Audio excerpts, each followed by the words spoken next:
சிவாய நம. திருச்சிற்றம்பலம். ஞானாசிரியராகவும் ஞான குருவாகவும் எம்மை வழிநடத்தும் நம்பி ஆரூரர் திருவடிகளையும் அண்ணாமலை பெருமான் திருவடிகளையும் மனம் மொழி மெய்களால் வணங்கி மகிழ்கின்றேன்.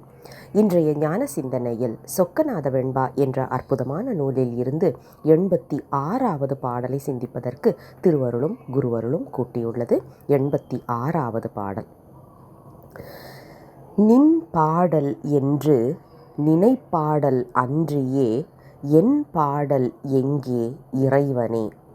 நின் பாடல் ஆமே தனுவாதி ஆகம நாள் வாக்காதி ஆமே நீ சொக்கநாதா. இன்றைய பாடல் நமக்கு கற்பனை களஞ்சியம் சிவப்பிரகாசர் சோனசைல மாலை என்ற ஒரு அற்புதமான நூலில் ஒரு பாட்டு பாடியிருப்பாங்க. அந்த பாடலை நினைவுக்கு கொண்டு வரும் விதமாக அமைத்து கொடுத்திருக்கின்றார் குரு முதல்வர்.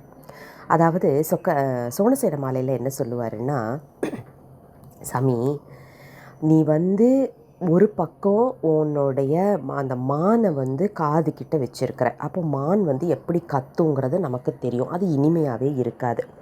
ஆனால் அதே நேரம் பார்த்திங்கன்னா அந்த கிண்ணர் இன்புருடர் அப்படின்னு சொல்லி இசைக்கருவிகள் வாசிக்கிறவங்களையும் நீ குண்டலமாகவே உன் காதில் போட்டிருக்கிற. அப்போ இனிமையான இசையும் நீ கேட்குற, அதே நேரம் அந்த மான் கத்துற ஒலியையும் நீ காதில் வாங்கிக்கிற.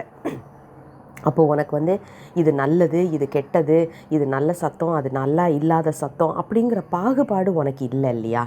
அதே மாதிரி நால்வர் பெருமக்கள் பாடினாங்க, தேவாரம் திருவாசகம்னு பாடினாங்க. எத்தனை இனிமையான பாட்டு அது. அந்த கிண்ணர் இன்புருடர் மாதிரி உள்ள இசைக்கருவிகளுக்கு சமமானது. அதே நேரம் நானும் பாடுறேன். என் பாட்டு எதுக்கு சமமானதுன்னா அந்த பாணி மான் ஒலி போல இருக்குது. அதனால சாமி நீ அதையும் கேட்டல்ல, அதே மாதிரி என் பாட்டையும் கொஞ்சம் கேட்டுக்கோயே, அட்ஜஸ்ட் பண்ணிக்கோயே அப்படின்னு சொல்லுவார். அந்த பாடல் தான் நமக்கு இந்த இடத்துல நினைவுக்கு கொண்டு வர்றாரு குரு முதல்வர். நின் பாடல் என்று நினைப்பாடல் அன்றியே என் பாடல் எங்கே இறைவனே. நானும் பாடுறேன் சாமி, ஆனால் உன்னை பாடின வேதங்கள் ஆகமங்கள் திருமுறைகள் இது எல்லாமே இருக்கும்போது என் பாட்டு அதுக்கு பக்கத்தில் வருமா? கண்டிப்பாக வராது. ஏன்னா அது எத்தனை இனிமையான பாட்டு, அதுக்கு பக்கத்தில் என் பாடல் வராது. ஆனால் எனக்கு நான் இப்போ பாடுறேன் இல்லையா, இது என்னுடைய வாக்கினால் வருது அப்படின்னு நினச்சா அந்த வாக்கே நீயா தானே சாமி இருக்கிற. நம்ம எல்லாருக்குமே தெரியும், 4 விதமான வாக்குகள் சொல்லுவோம். வாக்குங்கிறது சுத்தமாயையிலேருந்து வருவது. சுத்தமாயையில் யார் அதிபதி அப்படின்னா சிவபெருமான் மட்டுமே தான். அப்போ என்னுடைய வாக்கிலிருந்து நான் பாடுகின்றேன் அப்படின்னா அது என்னோடது கிடையாதே சாமி, உன்னோடது தானே அப்படிங்கிற மாதிரி ஒரு அற்புதமான குறிப்பு. அதாவது திருஞான சம்பந்த பெருமான் பாடுவார், என்னோட உரைங்க எல்லாமே ஓ உரை சாமி, நானா பாடுறேன், நான் எதுவுமே பாடலை, நீ என்னுடைய நாக்கிலிருந்து பாடுற அப்படின்னு சொல்லுவார். அதே ஒரு சமர்ப்பணம் தான் இன்றைக்கு இந்த 86வது பாடல் பாடுறோம்.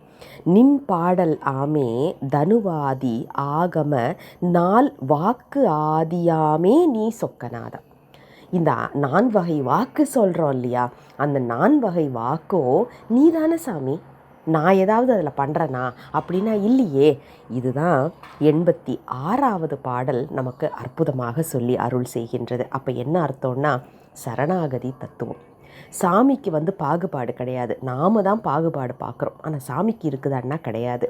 அவர் எல்லாரையும் சரிசமமாக பார்க்குறாரு. ஆனால் நாம் எந்த அளவுக்கு நம்ம முழுமையாக நம்மளை சரண் கொடுத்துட்டு பெருமானுடைய திருவடியில் இருக்கிறதுக்கு முயற்சி செய்கிறோமோ அதற்கு ஏற்பதான் நாம் நல்ல பிள்ளையாக இருக்கிறோம். நம்ம எல்லாருமே பிள்ளைங்க தான் சாமிக்கு. சில பிள்ளைங்க முரட்டு பிள்ளையாக இருக்கும், சில பிள்ளைங்க நல்ல பிள்ளையாக இருக்கும். நாம் என்ன பிள்ளைங்கிறத நாம் முடிவு பண்ணுறத விட சாமியை முடிவு பண்ண சொல்லி அதையும் அவர்கிட்டயே விட்டுடுறது தான் நல்லது. ஏன்னா நமக்கு தெரியாது அவருக்கு என்ன வேணும்னு, நம்ம வினை என்னங்கிறதும் நமக்கு தெரியாது. அதனால் சாமிக்கிட்டே விட்டு, சாமி இன்றைக்கு நான் என்ன செய்யணுமோ என்னை ஆட்டுவிக்க வேண்டியது உன் பொறுப்பு அப்படின்னு பெருமான்கிட்டேயே முழுமையாக சரண் கொடுத்துக்கொண்டு சிவசிவான்னு உட்கார்றது தான் நாம் செய்ய வேண்டிய ஒரு செயல். இதுதான் 86வது பாடல் சொல்லக்கூடிய அற்புதமான கருத்தாக பார்க்கின்றோம். மீண்டும் அடுத்த பாடலோடு விரைவில் உங்களை சந்திக்கின்றேன். தென்னாடுடைய சிவனே போற்றி, என் நாட்டவர்க்கும் இறைவா போற்றி, அண்ணாமலை மண்ணா போற்றி, கண்ணார் அமுத கடலே போற்றி. சிவசிவ திருச்சிற்றம்பலம்.